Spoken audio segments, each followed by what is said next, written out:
ஒரு நாள் சந்திரன் தன் குளுமையான ஒளியை வீசிக் கொண்டிருந்த போது அங்கு ஒரு மரத்தடியில் கணபதி அவர் வைத்திருந்த மோதங்களை சாப்பிட்டுவிட்டு மூஷிக வாகனத்தில் சென்று கொண்டிருந்தார்.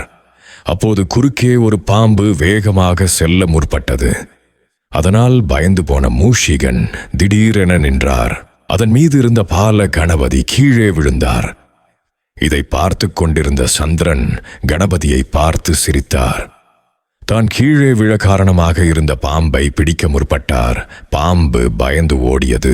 அதை பிடிக்க முயலும் போது மீண்டும் விழ நேர்ந்தது. அப்போதும் சந்திரன் கணபதியை பார்த்து, குண்டு கணபதி கொழுகட்டை போல இருப்பதால் விழுந்துவிட்டான் என சிரித்தார்.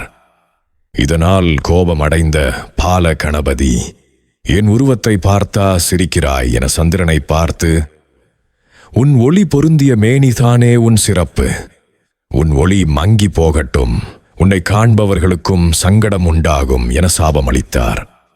தான் கேலி செய்யவில்லை, உங்களின் குழந்தை விளையாட்டை பார்த்து ரசித்துக் கொண்டிருந்தேன். என்னை மன்னியுங்கள் என சந்திரன் கேட்டார்.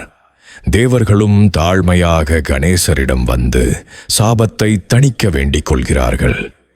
மூஷிகன் கணேசரின் பாதங்கள் அருகில் நெருக்கமாக நின்று கொண்டிருந்தது. அதற்கு கணபதியார் சந்திரனை பார்த்து, என்னால் கொடுத்த சாபத்தை முழுவதுமாக திரும்ப பெற முடியாது. உன் ஒளி மங்கி மீண்டும் பெருகட்டும்.